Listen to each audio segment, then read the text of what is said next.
Olá, amigos do basquete, uma boa noite a todos. Estamos aqui mais uma vez com o nosso encontro mensal, né, da RIB, do nosso tempo técnico RIB Brasil, contando mais uma vez aí com a participação do nosso secretário-geral, o Hector, que sempre nos prestigia.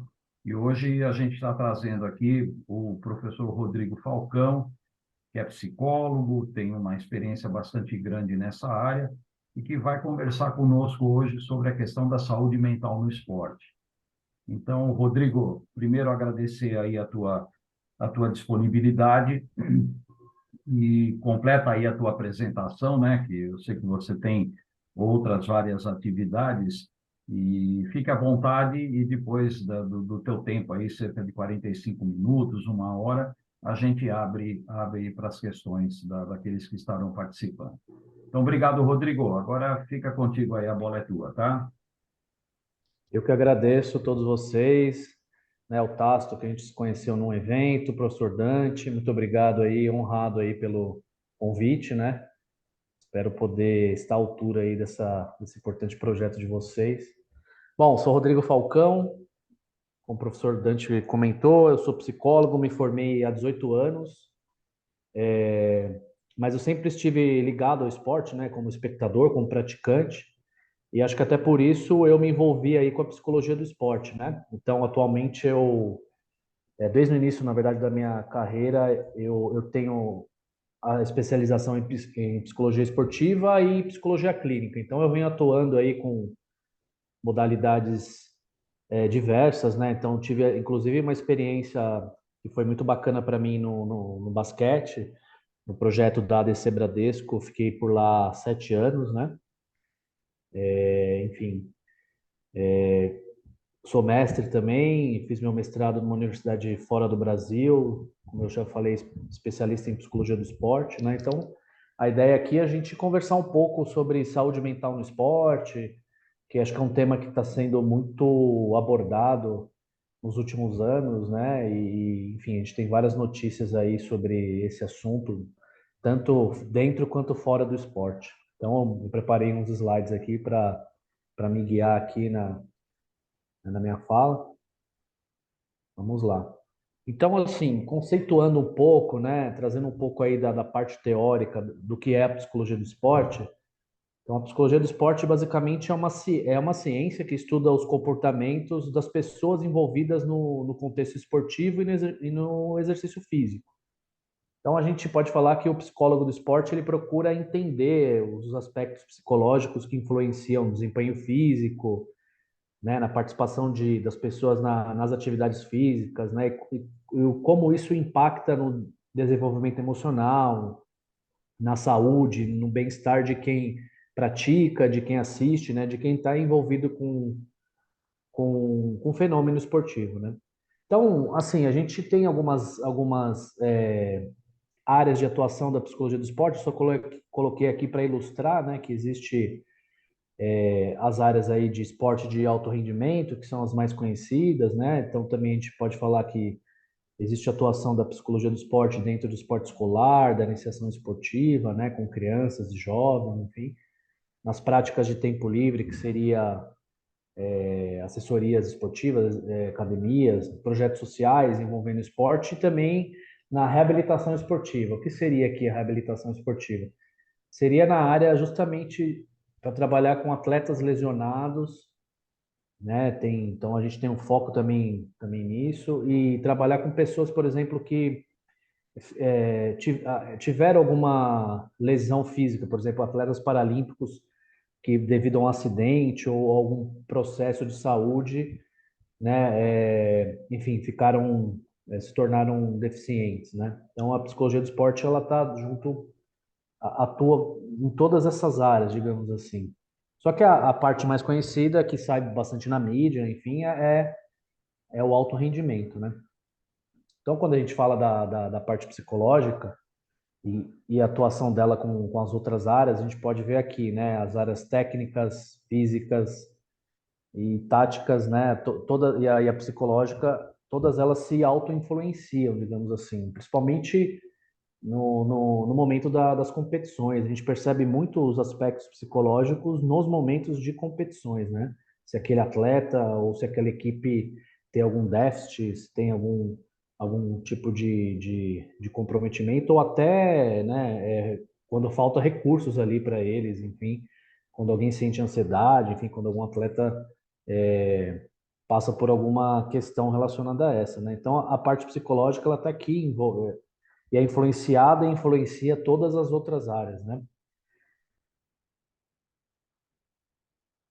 Então, conceituando um pouco o que é saúde mental, então, saúde mental é um conceito amplo, né? Tudo na psicologia a gente pode falar que é um conceito amplo, né? Que não é nada específico. Claro que tem coisas um pouco mais específicas, mas quando a gente fala em psicologia, em saúde mental, nessas áreas, sempre a gente tem que imaginar um olhar ampliado, né? Para as questões aí do ser humano.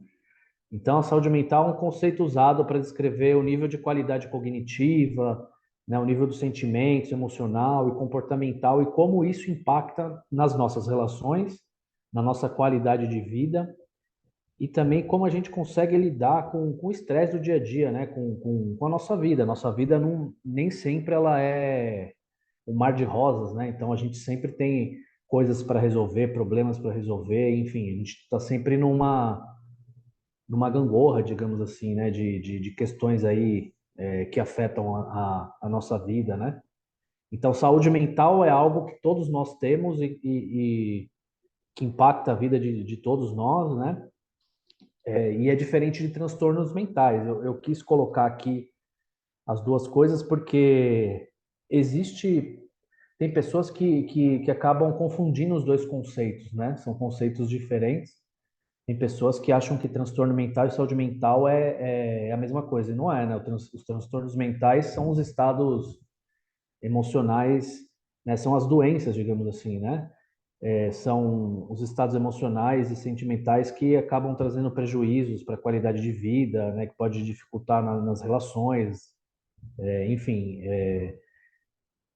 pode impactar negativamente no trabalho, enfim, são chamadas as doenças psicológicas, né? Então a gente tem aí depressão, ansiedade, né, uma série de doenças aí que impactam negativamente a nossa sociedade, os atletas e treinadores, né, de alguma forma.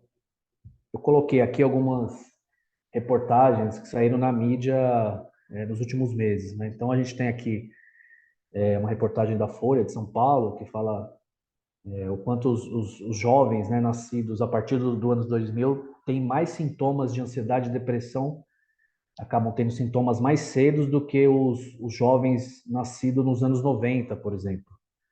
Né? Então, outra reportagem aqui de um jornal de grande circulação do Estadão fala que 75% dos empregados aqui no Brasil acabam também sofrendo de depressão e ansiedade. Né? O Globo também traz uma reportagem aqui que a preocupação com relação à saúde mental nos últimos anos tem ultrapassado a preocupação com câncer, né, pela primeira vez mundialmente. Isso provavelmente devido à pandemia aí que a gente enfrentou nos anos recentes, né? Então, por exemplo, uma outra reportagem aqui que a gente pode ver, né, também da Folha de São Paulo do ano passado, o Datafolha fez uma pesquisa aí com jovens de 15 a 29 anos e constatou que de cada 10 jovens, 8 apresentavam sintomas ou problemas sérios aí com relação à saúde mental, né? E, inclusive, isso tem acontecido, infelizmente, com crianças, cada vez mais cedo. Então, tem aumentado o registro e a tentativa de suicídios, né, de crianças e jovens, infelizmente, cada vez mais cedo. E aí são vários fatores que podem determinar isso. Fatores culturais, sociais, enfim, questões que estamos vivendo aí, de viver uma pandemia que afetou muitos jovens, né? Os jovens e as crianças talvez tenham sido um dos mais impactados aí, junto com os idosos aí, com relação à saúde mental, né? E aí, com relação ao ambiente esportivo, a gente tem inclusive alguns documentários de grandes atletas, em canais de streaming, né, que vem falando sobre a saúde mental. Então, eu trouxe três aqui, mas obviamente existem outros. Três que eu assisti recentemente e que, né, repercutiram muito aí na mídia. Então, tem o mais recente, esse aqui do Mark Cavendish, que é um ciclista, né, que ganhou vários Tour de France, enfim. Eu vou dar spoiler, tá, pessoal? Faz parte aí da apresentação. Não sei se vocês assistiram esses documentários, mas vai ter um pouquinho de spoiler aqui, tá? Então, nesse documentário aqui do Mark Cavendish, ele fala de um burnout que ele teve, né, das consequências disso na carreira dele, enfim, tem entrevista com pessoas ali ligado ao staff dele, né, até um psicólogo que trabalhou com ele, enfim, acho que vale a pena assistir. A gente tem esse aqui, O Peso do Ouro, que ele foi dirigido e é narrado pelo Michael Phelps, né? Todo mundo conhece o Michael Phelps, então ele fala das questões envolvendo depressão, de suicídio, e também entrevista outros atletas americanos. Esse é um documentário bem impactante, assim, né? Ele estreou, acho que faz 2 anos, né? Foi 2021. Então, o Phelps, ele se abre ali, fala bastante das dificuldades que ele teve, né? E ele hoje é um ativista dessa área, né? De saúde mental, enfim. E tem esse aqui, o Untold, sobre o Mark Fisher, que é um tenista. Então, ele começa falando, né? De um ataque de pânico, um ataque de ansiedade que ele teve na quadra, e aí vai contando toda a história que ele passou aí num jogo contra o Roger Federer. Então, o Mark Fisher, chegou a ser número 1 dos Estados Unidos, ganhou vários campeonatos aí, ficou entre os top 10 aí do mundo durante um tempo, né? Então, ele também conta como a saúde mental dele foi impactada ao longo da carreira, né? E como que ele lidou com tudo isso, tá? Então, enfim, então são assuntos que estão na nossa sociedade e também estão no esporte, né? O esporte, ele faz parte da nossa sociedade, né? Parece clichê eu falar isso, mas tudo que acontece na nossa sociedade vai acontecer de negativo e positivo também acontece no esporte, né? Aqui é uma cartilha do Comitê Olímpico Internacional, que ela foi feita um pouquinho antes dos Jogos Olímpicos de Tóquio, né, de 2021. É a primeira vez que o COI ele faz uma cartilha desse nível. Essa cartilha acho que vale a pena, quem tiver curiosidade ou para quem não conhece, ter acesso. Ela é uma cartilha bem, bem interessante ali, é um manual que detalha, por exemplo, as doenças, os transtornos psicológicos, né, que acarretam na vida de atletas e de treinadores. Acho que vale a pena reforçar esse aspecto aqui com relação aos treinadores, né? Então, parece coincidência, né, o que aconteceu com a Simone Biles, por exemplo, mas essa cartilha foi lançada um mês antes dos Jogos Olímpicos do Japão, porque já era uma preocupação do Comitê Olímpico Internacional de falar sobre saúde mental no esporte, enfim. O basquete é um dos esportes em que os atletas acabaram vindo a público e comentaram muito sobre, né, ao longo dos anos aí, sobre esse tipo de problema com eles, né? Enfim, a gente teve lá o DeMar DeRozan, Kevin Love e outros atletas que falaram abertamente aí para o público e trouxeram uma visibilidade para isso, que eu acho importante, né? Quando um atleta dessa grandeza acaba se abrindo e trazendo a público esse tipo de discussão que às vezes fica meio no ambiente mais acadêmico, enfim, né? Isso tem um impacto também fora do esporte. Então, vale a pena para quem tiver curiosidade, dar uma olhada nessa cartilha. Ela tem referências super atuais aí de pesquisas. Ela foi feita por um comitê de saúde mental, né, com vários médicos e psicólogos aí ao redor do mundo. Inclusive tem um brasileiro que participou disso, né, que é o professor João Maurício Castaldelli, que é do HC aqui da USP. É um psiquiatra que participou dessa cartilha. Enfim, acho que ele é o único sul-americano, se não me engano, a participar. E aí tem pessoas dos Estados Unidos, da Austrália, né, da Ásia, da Europa, compondo aí esse comitê, né, vou chamar assim, de notáveis, enfim, né, no assunto. Então tem dicas, tem referências super interessantes aqui para quem tiver curiosidade. E aí, coincidentemente ou não, né, eu acho que não é, enfim, um mês depois a gente teve aí o caso da Simone Biles aí, que pegou todo mundo de surpresa, né, ela não competia aí as finais por questões de saúde mental, que ela mesma já trouxe a público e falou nisso, né? Enfim, então, eu acho que essas informações acabaram sendo super relevantes aí para os Jogos Olímpicos de 2021. Talvez seja um dos legados aí desses Jogos, falar sobre esses assuntos, né? Então, assim, poxa, vocês podem estar perguntando, pensando, quais são os maiores transtornos, assim, as maiores incidências dentro da população esportiva, né? Eu diria que é bem similar ao que acontece na sociedade como um todo, né? Porque o esporte ele não é um elemento fora da sociedade. Então, o que as pesquisas mostram para a gente? Que existe muita depressão em alguns atletas, existe ansiedade, existe transtornos alimentares, principalmente para as mulheres, né, com relação à questão do peso. Existe, inclusive, infelizmente, suicídio com atletas. Enfim, todos os transtornos que acabam impactando a população também impactam os atletas, né? Só que o que os estudos mostram para a gente? A prevalência acaba sendo bem similar de atletas e não atletas, né? Talvez não dá para dizer que é muito maior em uma população ou em outra, mas o que os estudos indicam é que quando os atletas são acometidos por algum transtorno psicológico, seja ansiedade, depressão, ele é mais forte, né? Ele é numa magnitude maior, assim, né? Ele é mais grave. Então, isso os estudos mais recentes têm mostrado para a gente, né? Que os atletas, quando são acometidos, eles acabam tendo um índice mais grave aí de qualquer transtorno psicológico, tá? Com relação à população não atleta, né? E aí a gente tem estudos com atletas mais jovens, né? Com atletas de base, mas não são em maior quantidade quanto os atletas de elite, tá?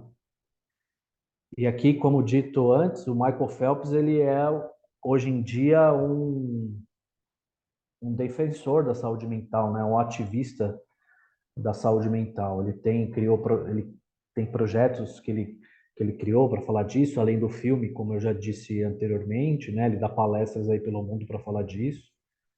Enfim, então ele teve a coragem de, depois que se aposentou, de ser um ativista aí dessa causa, né? E do quanto o ambiente esportivo de altíssimo rendimento acaba também, de alguma forma, contribuindo para que a saúde mental seja degradada.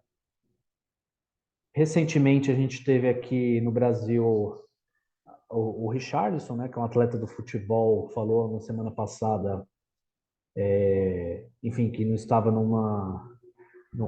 enfim, que vai procurar um psicólogo, né, porque ele não vem jogando bem, o desempenho dele não está bom, e a vida dele fora do esporte também está um pouco atribulada. Eu acho que é interessante um atleta do futebol também, da seleção brasileira, falar sobre isso, né? A gente ainda tem um tabu muito grande aí na nossa sociedade, e no esporte principalmente, no esporte masculino principalmente, sobre essa questão. É algo que ainda é visto com preconceito, eu diria, né? Como um tabu realmente para a maioria dos atletas, né? Para a maioria das pessoas envolvidas com o esporte, debater esse tipo de assunto. Mas aí, enfim, deixa eu passar aqui para um outro slide que acho que talvez ilustre um pouco mais. Eu coloquei aqui um exemplo de como a ansiedade afeta o nosso corpo como um todo, né? Porque às vezes as pessoas que não leigas, digamos assim, elas acham que a ansiedade afeta apenas a parte psicológica e emocional das pessoas, né? Mas um transtorno de ansiedade, ele vai afetar todas essas áreas aqui, ó. Ela vai e qualquer outro transtorno psicológico, né? O efeito não é só na cabeça, digamos assim, não é só no cérebro, né? Ele tem efeito que repercute no corpo como um todo, porque a gente é um corpo, né? A gente não se, apesar de a gente separar as partes aí e ter as especificidades aí da medicina, de todas as outras áreas da saúde, somos um corpo. Então, o que acontece na minha cabeça vai acontecer no resto do corpo, né? Parece óbvio, mas eu acho que é bom ter esse tipo de explicação. Então, assim, a ansiedade vai ter efeitos no cérebro, né? Dor de cabeça, sentimentos de desespero, falta de energia, enfim, irritabilidade, todos esses sintomas que estão aqui. Uma ansiedade grave pode ter efeitos também no coração, cardíacos, né? Batimentos cardíacos acelerados, palpitação, risco maior de ataque cardíaco. Tem também efeitos negativos no estômago, né? Dores de estômago, azia, enfim. No pâncreas, risco até de diabetes tipo 2. No intestino, pode ter, tem pessoas que têm diarreia ou prisão de ventre, né? E também no sistema reprodutor. Nas mulheres, pode ocorrer período de menstruação irregulares ou mais dolorosos. E nos homens também pode causar aí problemas de impotência, né? De queda no desejo sexual, enfim. Então, qualquer transtorno psicológico, ele reflete no corpo como um todo, né? A mesma coisa da depressão, os transtornos alimentares, né? Eu coloquei aqui o caso da ansiedade, talvez fique um pouco mais fácil aí da gente entender, tá? E, bom, e como que seria a atuação do psicólogo do esporte, né? Além de tudo isso que eu falei, né? Além dessa questão aí de prevenção com relação à saúde mental, tá? Então, o que que a gente procura fazer com os atletas? E o que eu acredito que seja fundamental do meu modo de ver, né, nesse tempo aí que eu tenho trabalhado com os atletas, é a gente trabalhar para o autoconhecimento. Então, o autoconhecimento é fundamental para qualquer atleta e para qualquer pessoa, né? Porque cada pessoa ela tem um funcionamento diferente e ela vai reagir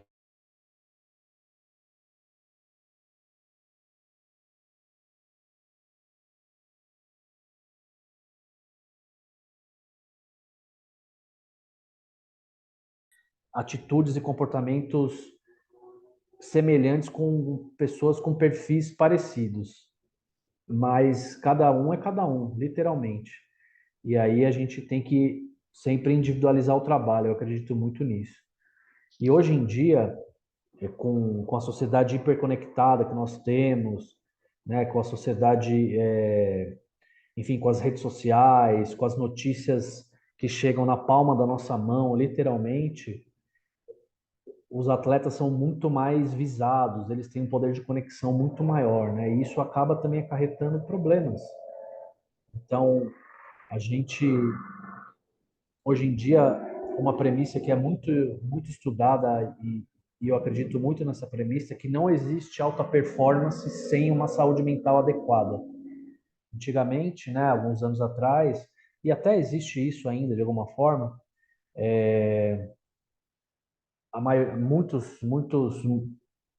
muitas instituições, muitos treinadores acabam tendo aquela ideia de no pain, no gain, né? Ou seja, que tem que dar tudo dentro de quadra, enfim, que tem que sair sangrando. A gente ouve um pouco ainda essas coisas, né?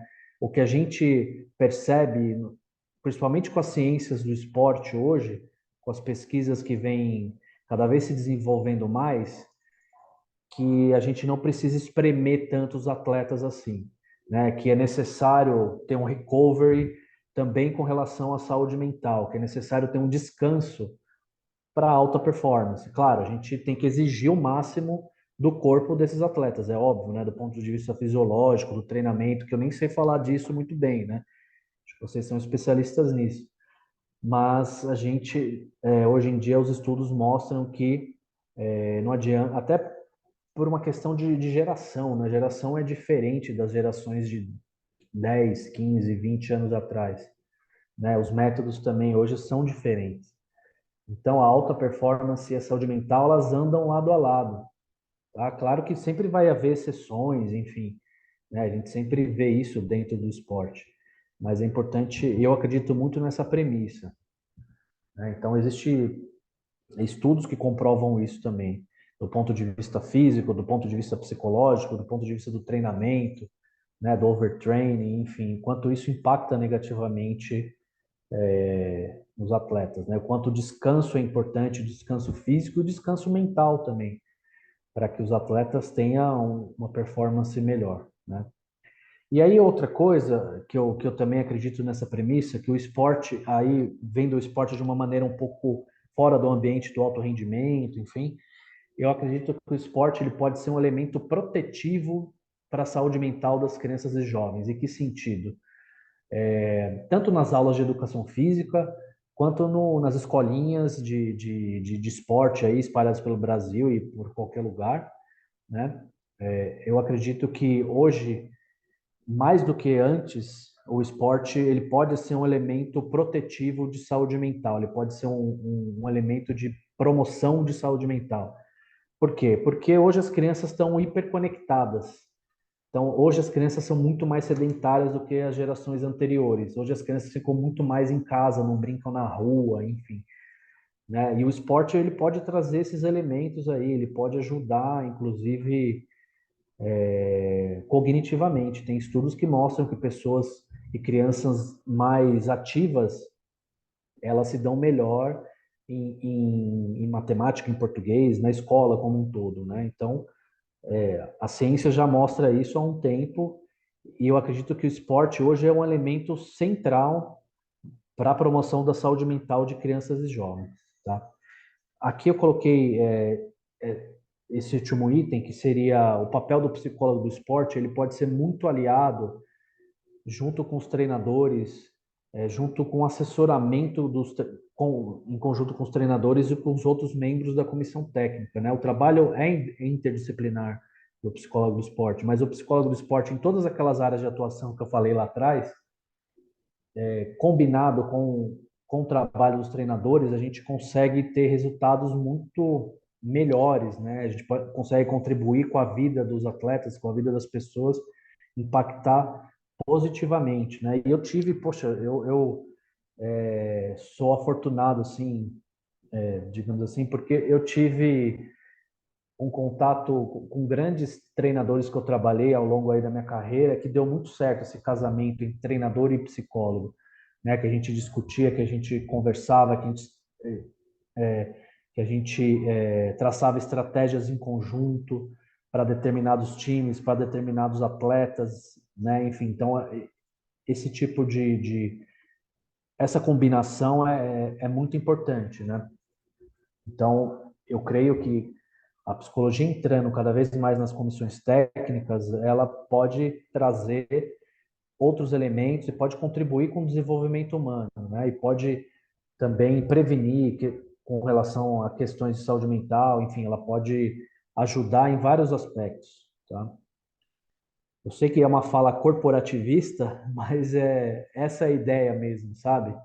A gente mostrar que assim estamos aqui para auxiliar, né? Estamos aqui, a psicologia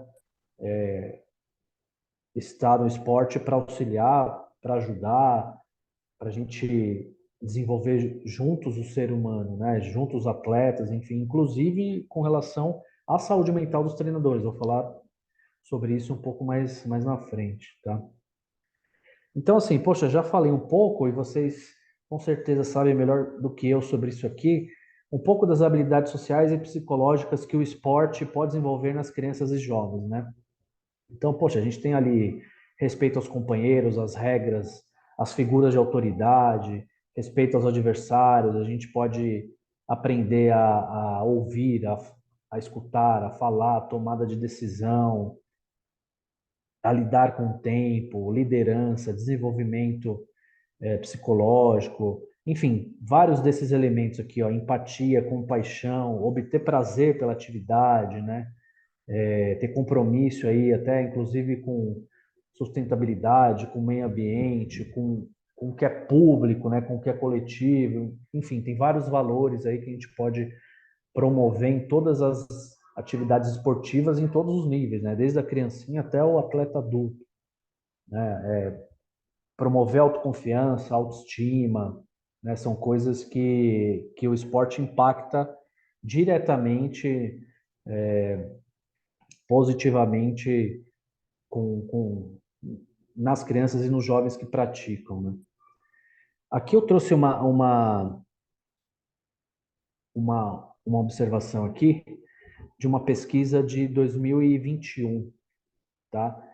Essa pesquisa mostra o seguinte, ela é uma pesquisa que traz de neuroimagem, né?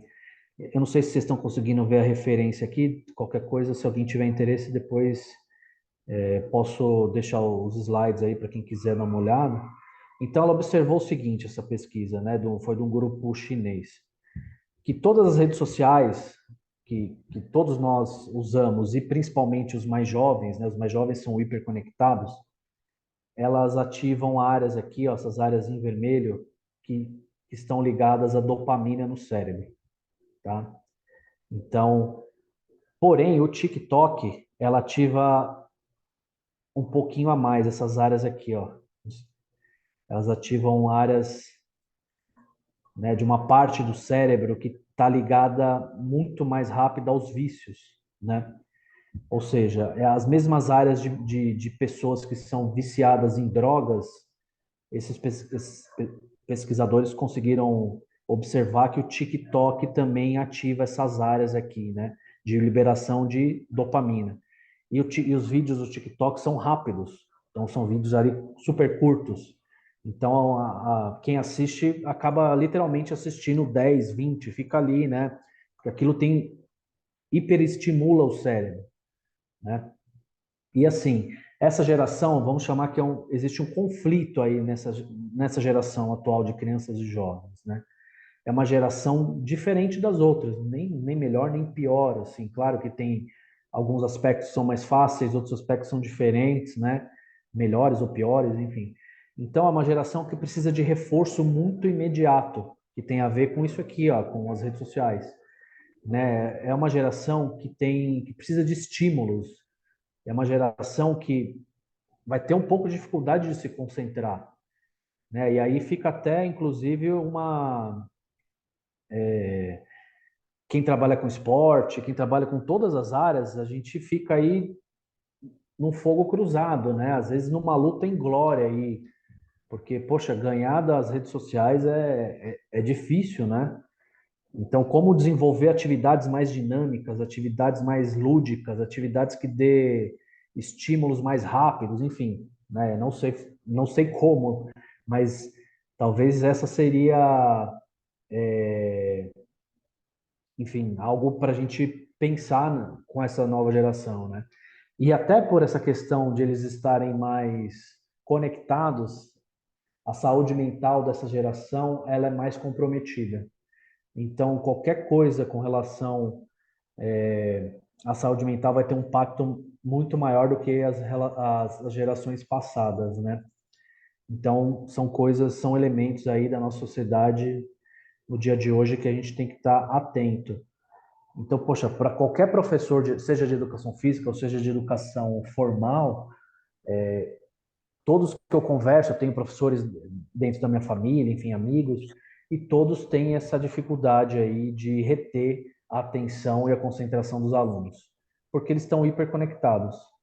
E isso é um problema, né? É algo que a gente precisa pensar em estratégias aí para conseguir combater isso de alguma forma, né? Não é excluir as redes sociais, a internet, longe disso, até porque a gente está aqui usando a internet para conversar, não é demonizar a internet, né? Não é isso que eu estou dizendo. Mas eu acho, mas tem que ter um limite de acesso, e a gente está conhecendo agora esses impactos negativos que a hiperconectividade acaba trazendo aí para a vida de todos nós, né? E dos mais jovens principalmente, porque já nasceram com a internet existente, já nasceram aí com todo esse boom aí que a gente tem vivido nos últimos anos, né? Mas volto a dizer, eu acho que ao mesmo tempo que isso é negativo, como eu tentei falar anteriormente, o esporte ele pode ser um promotor de saúde mental. O esporte ele pode ser algo que pode amenizar todos esses impactos negativos aí que eu estou tentando falar para vocês, né? Enfim, tem outras questões aí fora, que tem a ver um pouco com as redes sociais e tal, e que hoje em dia acabam também influenciando negativamente dentro do esporte, né? A gente já ouviu falar muito sobre isso, sobre violência psicológica dentro do esporte, sobre violência física, sobre assédio moral, sobre violência sexual, sobre negligência, né? Sobre bullying, enfim. Então, isso, infelizmente, ainda acontece e em alguns lugares até corriqueiro esse tipo de situação dentro de atividades esportivas, né? E esses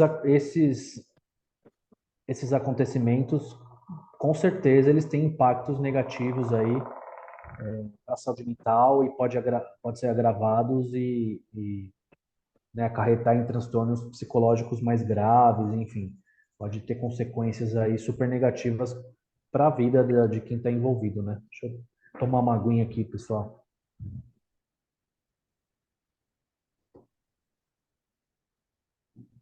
Vai lá, perdão. A gente acaba falando e esquece de dar uma pausa, né? Eu trouxe um outro ponto aqui, pessoal, que eu acho que tem muito a ver aí com a nossa conversa de hoje, né? Sobre a saúde mental dos treinadores. Poxa, a gente ouve muito falar saúde mental de atleta, saúde mental né, do atleta masculino, feminino e tal, e os treinadores, né? A gente quase não ouve falar de saúde mental dos treinadores. E os treinadores talvez sofram mais do que os atletas, né? Porque na maioria dos treinadores, em sua maioria, às vezes tem que gerir um grupo, enfim.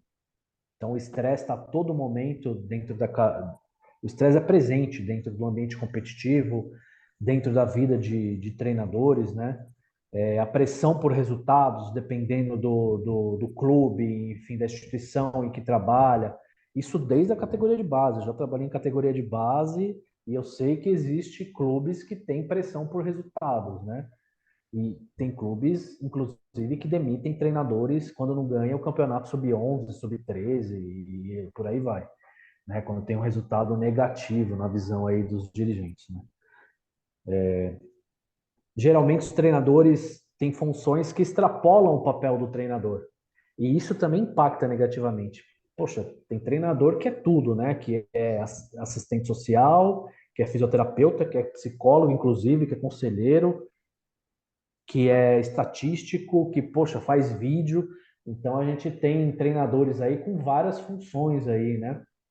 E isso tem um impacto com certeza negativo aí na saúde mental, no trabalho. A grande maioria também tem jornada de trabalho extenuantes, né? Não conseguem descansar, isso impacta na saúde física, na saúde mental, em todas as questões, né? Gerir pessoas não é fácil.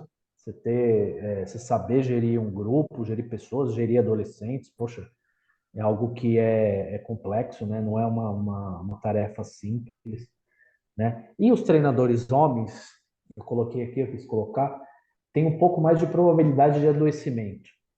Por que que eu digo isso? Não que não aconteça nas mulheres, né? Porque, infelizmente, culturalmente, nós homens, nós somos ensinados a não falar de emoções. Nós somos ensinados a colocar para baixo do tapete as nossas emoções, né? Então, isso tem custos a longo prazo. Então, geralmente, os homens matam no peito e, enfim, coloca para baixo as, né, as emoções negativas, as situações negativas, né? Então, isso é um elemento da cultura aí também, machista, que acaba também atrapalhando todos nós e também os treinadores. Eu coloquei essa pesquisa aqui, que ela tá para sair em novembro agora, mas já saiu uma parte dela, tá? Estão fazendo uma tradução aí quase literal, né, desse artigo. Ele vai falar mudando completamente a mentalidade. Entenda a psicologia do descanso do treinador. Seria mais ou menos assim a tradução desse artigo aqui, né? Então ele dá algumas dicas. Ele dá 7 dicas que podem auxiliar na saúde dos treinadores, né, no descanso psicológico dos treinadores. Então, a dica que esse artigo dá são essas aqui, ó. Primeira coisa, é claro que, né, a gente tem que fazer um recorte aí, que esse é um artigo internacional, né, enfim, é um outro contexto, mas a gente também pode assimilar alguns ensinamentos dele aqui para a nossa realidade, né? Então, o que que ele fala aqui? A primeira dica é desenvolver um plano de carga de trabalho linear às demandas de tempo fora do local de treinamento, né? Ou seja, você planejar realmente o seu descanso, sua carga de trabalho, né? Volto a dizer, eu sei que isso às vezes para a nossa realidade é um pouco diferente. O 2 aqui, identificar e recrutar atletas autossuficientes. O que ele dizem com autossuficientes aqui? São aqueles atletas que, teoricamente, não vão necessitar muito de ter um técnico ali ajudando eles para tudo, né? São aqueles atletas que, teoricamente, conseguem lidar com as adversidades. Eu acho que seria o, o, o atleta que todo mundo gostaria, né? Aquele atleta que não dá muito trabalho, assim, sabe? Porque ele diz um pouco isso, que o trabalho extra acaba impactando negativamente na saúde mental dos treinadores, né? Então, estabelecer uma cultura de níveis apropriados de comunicação, saber como se comunicar, ser objetivo, delegar tarefas é importante, né? Aqui, essa 4 diz respeito a ter uma equipe por trás, né? Que ele chama de equipe estelar de bastidor, que seria, poxa, para quem conseguir ter um bom fisioterapeuta, ter um psicólogo, ter um auxiliar técnico, né, ter uma equipe que lhe ajude ali, que ele seja o líder, mas que ele também consiga delegar tarefas, que ele consiga, que nem tudo fique a cargo dele, né? Eu sei que isso aqui talvez seja um dos itens mais difíceis aí, na nossa realidade do esporte nacional, né? Então, assim, esse número 5 eu acho muito importante. Descansar quando os jogadores descansam. Que é fundamental, né? Às vezes, quando os jogadores descansam, o treinador vai fazer o vídeo, vai fazer não sei o quê, poxa, vai ver o jogo, né? Então, a premissa desse artigo, o que ele recomenda é o contrário. Poxa, tente fazer isso durante sua jornada de trabalho, mas descanse quando seus atletas descansam, né? Enfim, o 6 é meio redundante, que é incluir tempo para descanso dentro do planejamento do projeto, né? Então, sei lá, dentro de uma periodização, por exemplo, se possível, ter momentos de descanso ali, de recover mental, né? Físico, poxa, de viagem, enfim, de desligar realmente do esporte, né? E a 7, que é pratique o que você prega quando se trata de autocuidado.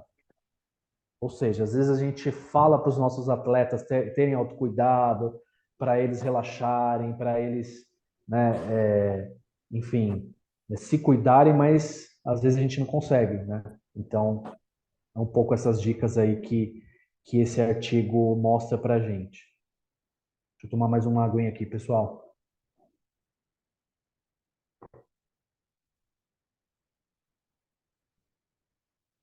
E aqui são as minhas dicas, pessoal.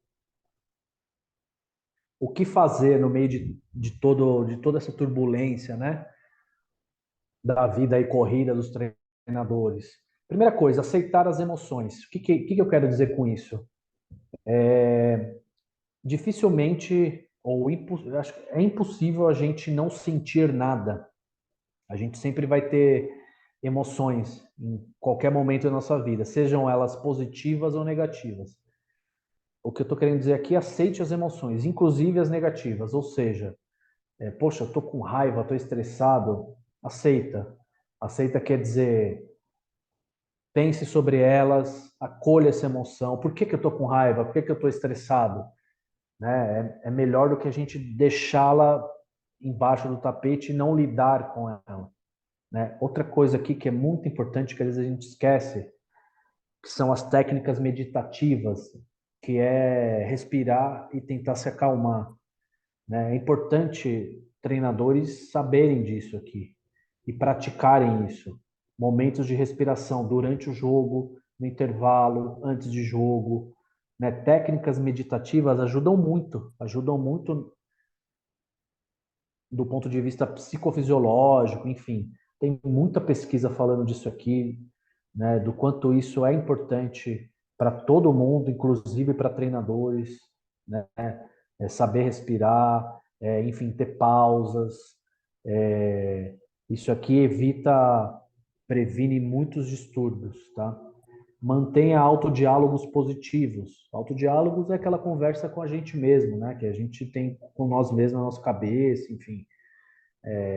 Quanto mais positivo, melhor, né? Ao invés de a gente, às vezes, se cobrar ou de a gente se colocar para baixo, poxa, eu sei que é difícil, né? Um ambiente competitivo, a gente, principalmente quando tem outras pessoas envolvidas, quando tem derrotas e pressão, mas a gente, na derrota, a gente também consegue encontrar caminhos para o autodesenvolvimento, né? Então, manter autodiálogos positivos é super pertinente. Pratique autocompaixão. O que é autocompaixão, pessoal? Todo mundo vai errar, todo mundo tropeça e a gente aprende com os nossos tropeços, né? Isso aqui não é autoindulgência, tá, pessoal? Não é passar a mão na nossa cabeça quando a gente faz alguma besteira. É o contrário, é autocompaixão. Poxa, a gente entender que somos humanos, estamos nesse mundo aí para aprender e todo mundo pode aprender com qualquer idade, né? E a gente tem que ser nosso melhor amigo, literalmente. A gente vive com a gente do momento que a gente nasce até o momento que a gente morre. Então, se essa relação for ruim com a gente mesmo, a gente já está perdendo, né? Então, tem que ser uma boa relação com a gente mesmo, digamos assim, né? Isso quer dizer autocompaixão, tá? E tudo isso aqui tem a ver com autoconhecimento. Por isso que eu disse lá atrás. Eu não acredito numa psicologia do esporte que só ensina técnica para melhorar a performance. Existe, tem um monte de livro aí que qualquer um pode comprar e fazer as técnicas. Poxa, visualização, meditação, pô, isso aqui tem livro, não precisa de um psicólogo para ensinar isso. Eu acredito numa psicologia que leva atletas ou qualquer pessoa ao autoconhecimento, tá? E aí a partir daqui a gente desenvolve performance e também previne saúde mental, certo? Aí eu faço uma reflexão aí para todo mundo que está assistindo, já estou acabando aqui, tá, pessoal? Então, trago uma reflexão aí para vocês, né? Uma pergunta aí, perguntas aí para vocês. Você realmente cuida da sua saúde física? Você dá atenção para isso? Você tem tempo para isso? E da sua saúde emocional? Como é que você lida com o estresse do seu trabalho? Né? Porque o ambiente esportivo é mega estressante, né? Dependendo do cargo, muito mais, né? Quando você chega em casa, você consegue se desligar do trabalho? Isso é muito importante, pessoal. Deixar o que é do trabalho lá e não levar para casa e vice-versa, né? Claro que às vezes é difícil, mas isso é importante, né? E você consegue compartilhar com seus colegas de trabalho suas dificuldades, né? Suas crises, enfim, também é importante. Quanto mais a gente tem rede de apoio, menos doente a gente fica, né? Quanto mais a gente consegue compartilhar com os nossos colegas de trabalho as nossas dificuldades, enfim, mais fácil para a gente trabalhar, né? Às vezes uma dificuldade que a gente tem é similar de um colega, né? Como é que a gente pode se ajudar, se autoajudar, enfim, né? Então é importante a gente compartilhar, tá?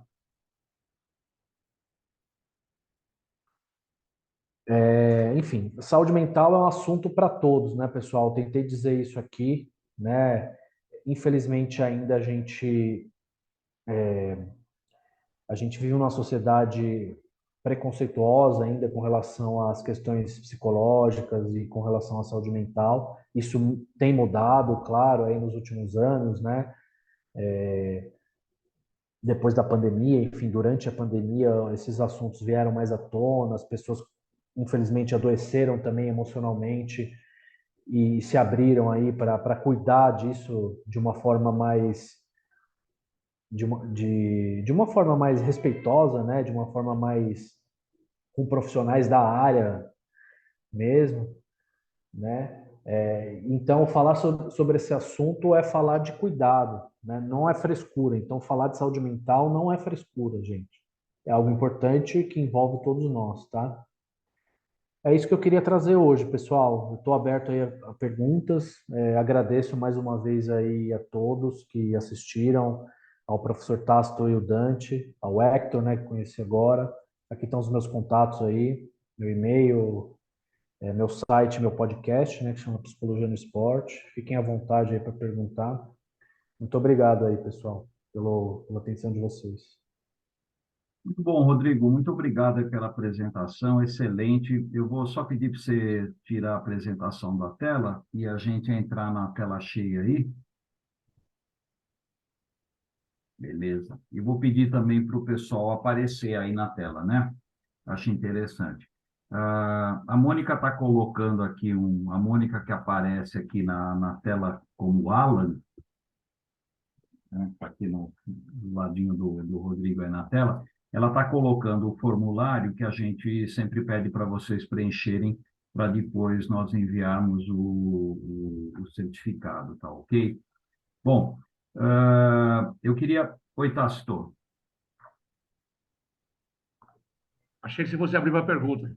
Não, já vou abrir já, tá? Só falando Antes de abrir para a pergunta, só para complementar essa questão do técnico que o Rodrigo colocou, nós tivemos recentemente duas imagens que foram bem marcantes e que mostram a questão do estresse, né, dos técnicos. E aí a gente pode até considerar uma imagem de um estresse extremamente negativo e um estresse positivo, porque existe também o estresse positivo, né? A gente sabe disso. O que eu estou me referindo é a imagem de ontem, né, do São Paulo e do Flamengo, depois da derrota para o São Paulo, saindo no vestiário, chutando o grade, né, enfim, totalmente descontrolado. E uma imagem que chamou muito a atenção, né, o técnico da Alemanha, depois da conquista do Mundial de Basquete, ele simplesmente desabou, né? Ele sentou ali num canto da quadra e ficou lá um tempão tentando se recuperar em função de um sucesso, digamos, até certo ponto inesperado, né? Então, a gente tem realmente situações aí, como o Rodrigo falou, a gente fala muito do estresse do atleta, mas nós temos que considerar que os técnicos também passam por situações extremamente complicadas, né? E aquela velha história, né? Tudo acaba desabando nas costas do técnico, né? Quando o time ganha, são os atletas, quando o time perde, é o técnico. Então, essa é uma situação comum. Bom, antes de passar então para as perguntas, como de praxe, eu queria passar para o Hector, se ele quiser fazer alguma consideração inicial, e aí eu abro para as questões, tá ok? E não esqueçam de preencher o formulário, por favor. Hector, por favor. Hola, bueno, muchas gracias Dante, muchas gracias Rodrigo.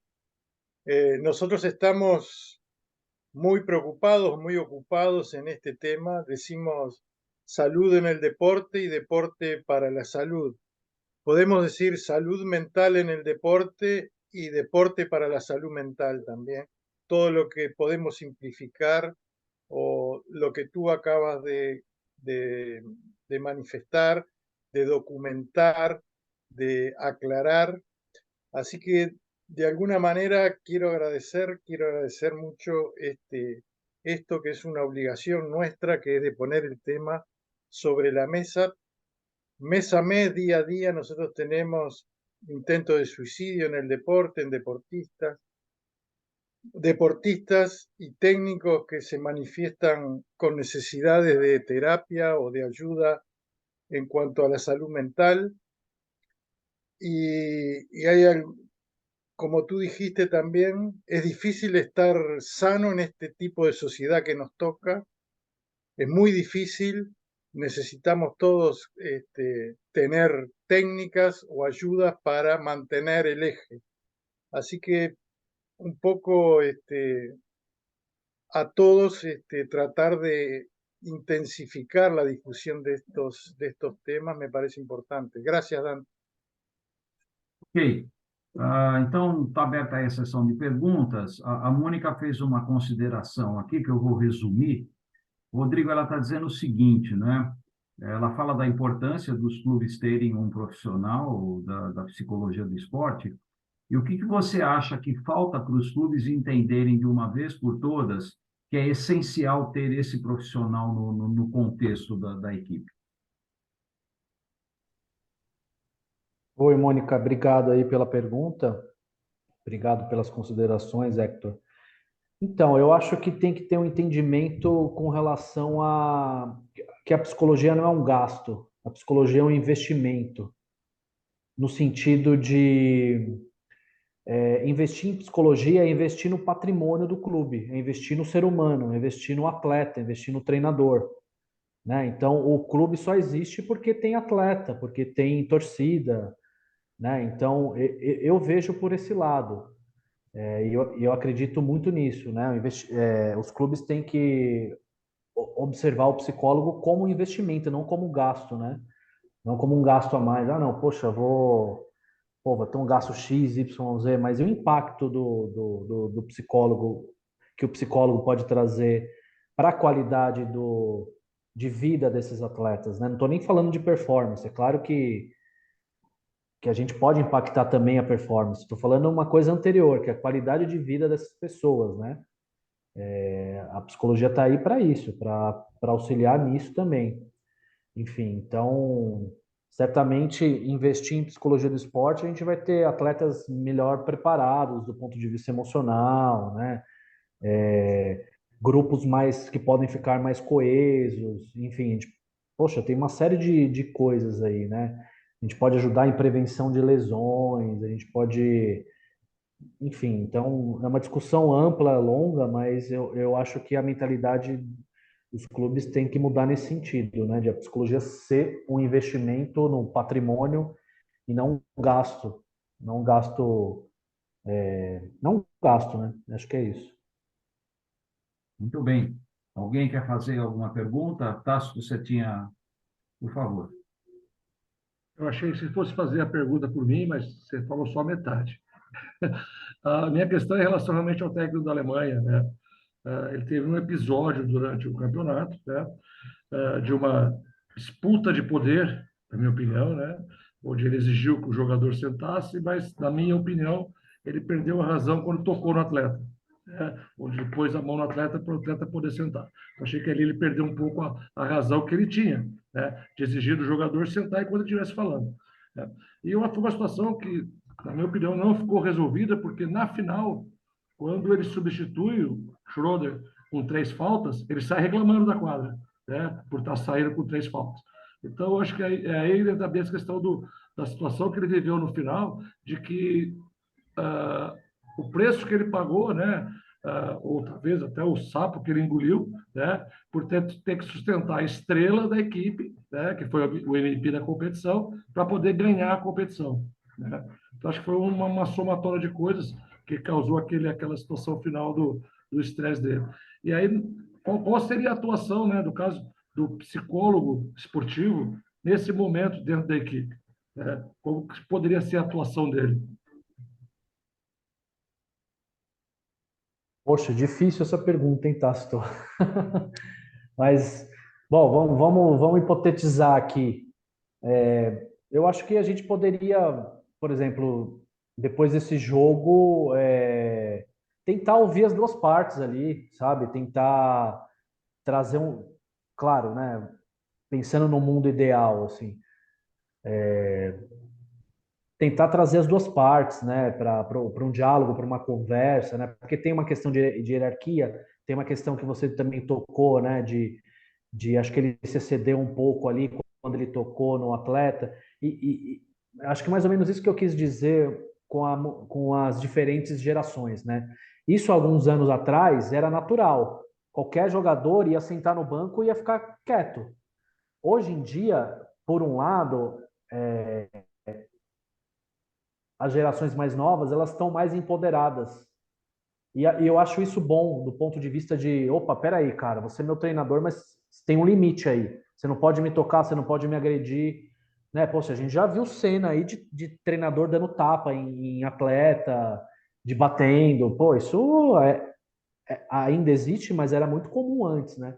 Então, o que que eu tô querendo dizer? Que essa geração que vem, ela também tem mais informação com a internet, que é o lado bom da internet, né? Tem mais empoderamento, então eu acho isso positivo, né? Mas enfim, se eu tivesse nesse contexto, eu tentaria trazer os dois para dialogar, eu tentaria amenizar alguma aresta ali que poderia existir entre eles ali, em prol da equipe, né? Para que, poxa, dentro de quadra, fora de quadra, eles nem precisam ser amigos, assim, mas dentro de quadra tem que ter um respeito, eles têm que vestir literalmente a mesma camisa, né? E é isso.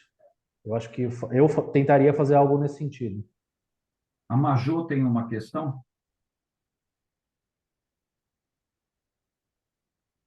Boa noite, pessoal. Primeiramente, parabenizar. Geralmente eu perco os primeiros minutos, porque funciono num fuso horário diferente da maioria, né?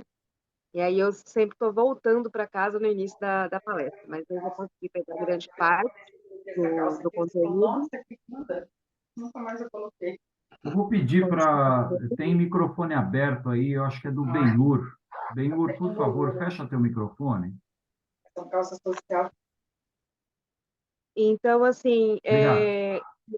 com relação ao conteúdo que você aborda, referente à diferença entre ali as redes sociais, né, colocando ali que hoje as áreas do cérebro que são ativadas com o TikTok são diferentes, né, um pouco com relação às demais redes sociais, e aí a gente fala um pouco sobre esse imediatismo, né, que hoje a gente vê nessas gerações que hoje já estão nos nossos treinos, enfim, na nossa vida aí de atuação. E quero saber sua opinião, se seria mais viável um equilíbrio entre tornar as atividades mais dinâmicas, mais rápidas, mais para acompanhar esse imediatismo que também, de certa forma, é uma característica da geração, ou tentar, percebendo que isso tem atrapalhado o desenvolvimento deles, tentar voltar um pouco, tirar um pouco essa ansiedade. Qual seria ali? Ou seria o que daria para a gente fazer enquanto técnicos para ficar num meio termo, para a gente nem entrar na onda deles, né? E nem também brecar tanto ao ponto de se tornar desinteressante. Então, eu não sei se eu sei responder muito bem essa pergunta, mas eu acredito assim,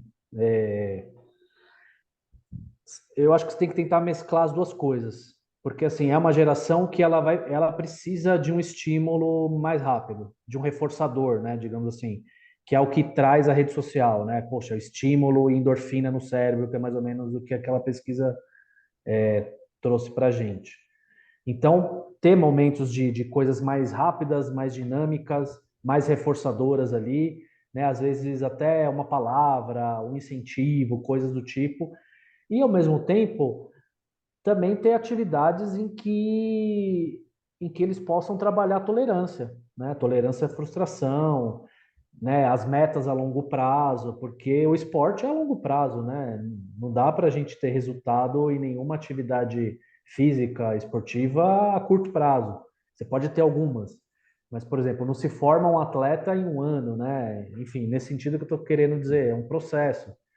Então, esse é um desafio aí para os profissionais de educação física, para os treinadores, com certeza, para todas as áreas, né? Saber ter esse equilíbrio aí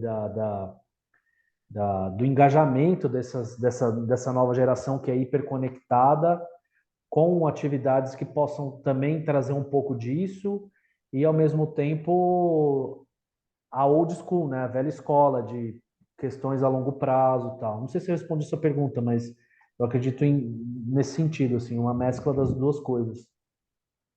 O Adair tem uma pergunta? Adair? Opa, boa noite. Obrigado aí. A minha pergunta é em relação ao uso de substâncias proibidas. Como que, quando o técnico percebe algo de errado, como que seria a abordagem o aluno, e geralmente, como tem muito pouco profissional da psicologia junto, a gente fica refém e fala com os pais só, né? Mas tem alguma dica assim? Boa noite. Olha, eu sou adepto do papo reto. Eu acho que se você chegar e dialogar e falar, ó, fulano, cara, tô sabendo que tá acontecendo isso e isso, eu acho que seria uma abordagem mais, como é que eu posso te falar? Uma estratégia mais eficaz, entende? Claro, se for menor tem que falar com os pais e tal, não sei o quê, mas é importante o jovem saber que você sabe, entendeu? Que tem uma coisa errada rolando ali, né? Até porque, poxa, os treinadores são educadores também, tem esse papel aí, eu acredito muito nisso. O treinador é um educador.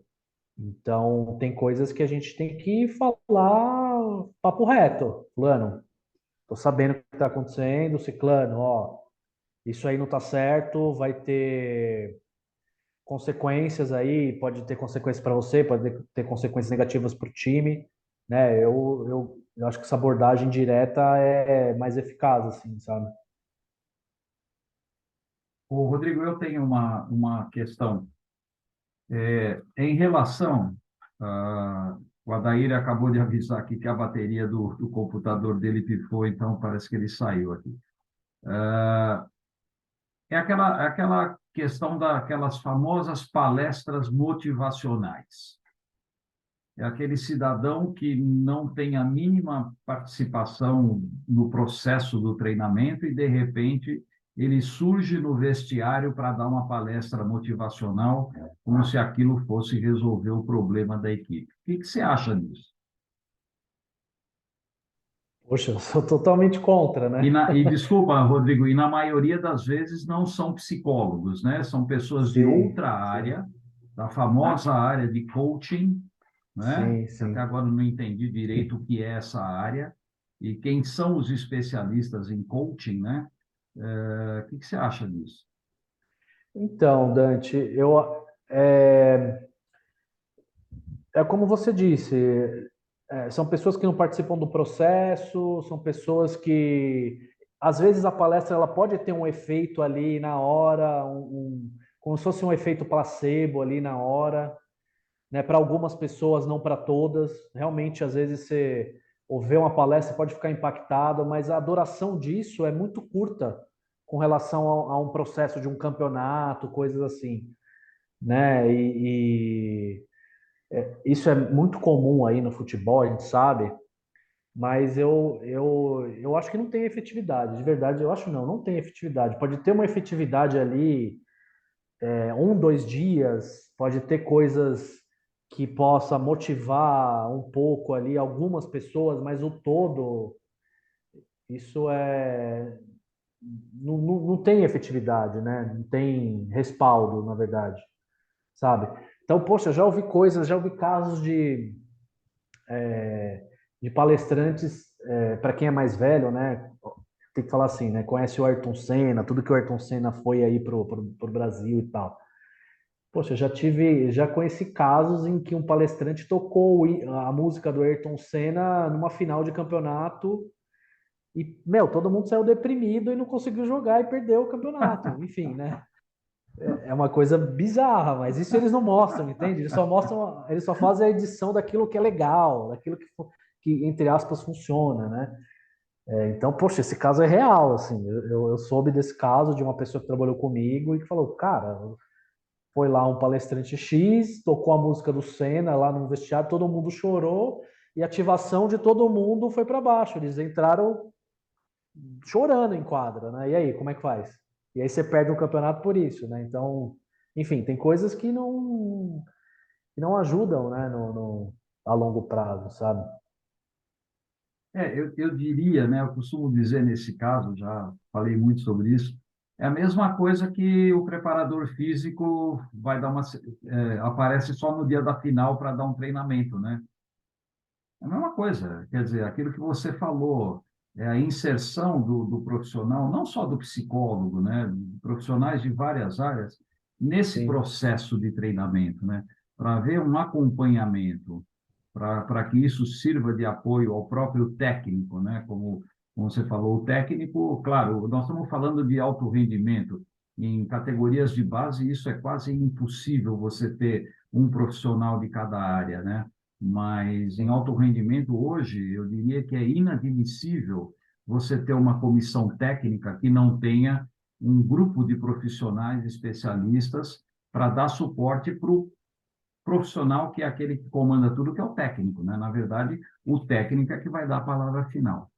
Gente, mais alguma pergunta? Só para complementar um Pois pouco, não. Dante, perdão. E aí até uma sacanagem, né, com quem fez o trabalho durante o ano inteiro, porque às vezes sai até na mídia, a palestra funcionou.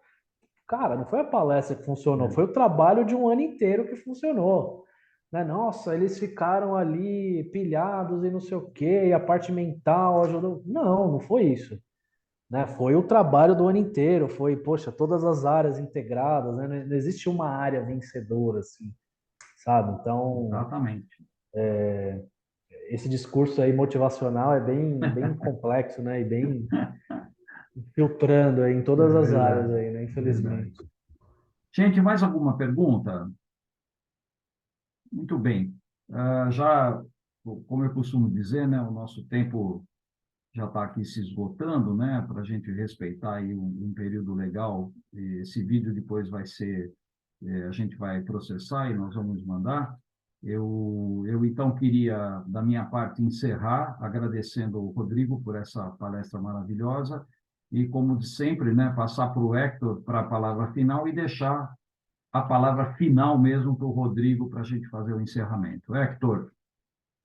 Bien, gracias Dante, gracias Rodrigo, a todos los participantes. Como dijimos un poco al principio, al comienzo, tener estos datos, tener los apoyos de los estudios sobre toda esta compleja situación y difundirlo es lo que nos va a ayudar a poder colaborar, sobre todo con los jóvenes. Pienso que tenemos que poner el foco allí, que son los más que están desalineados con este tipo de trabajo. No quiere decir que no comiencen, que no haya, pero debemos nosotros tender a que cada vez nos apoyemos más en la psicología del deporte. Agradecer a Rodrigo, a todos los participantes y felicitaciones a los que organizan todas estas charlas. Un abrazo. Muito bem, Rodrigo. Obrigado por tudo. Fica com você aí a palavra de encerramento. Poxa, primeiro agradecer pelo convite, o Tácito me convidou, o professor Dante, né, e todos vocês que assistiram, perguntaram, muito obrigado mesmo, quem vai assistir depois. Fiquei muito feliz aí de poder contribuir um pouco. Dizer que a psicologia está aí para auxiliar todo o ambiente esportivo, né? Somos mais um elemento aí para contribuir aí com a saúde mental e com as pessoas, né? Mais uma vez, obrigado. Pessoal, boa noite a todos. Muito obrigado mais uma vez pela participação de vocês e vamos nos encontrar em outubro, numa próxima terça-feira, aí com mais um tema interessante aí para o nosso grupo. Grande abraço a todos.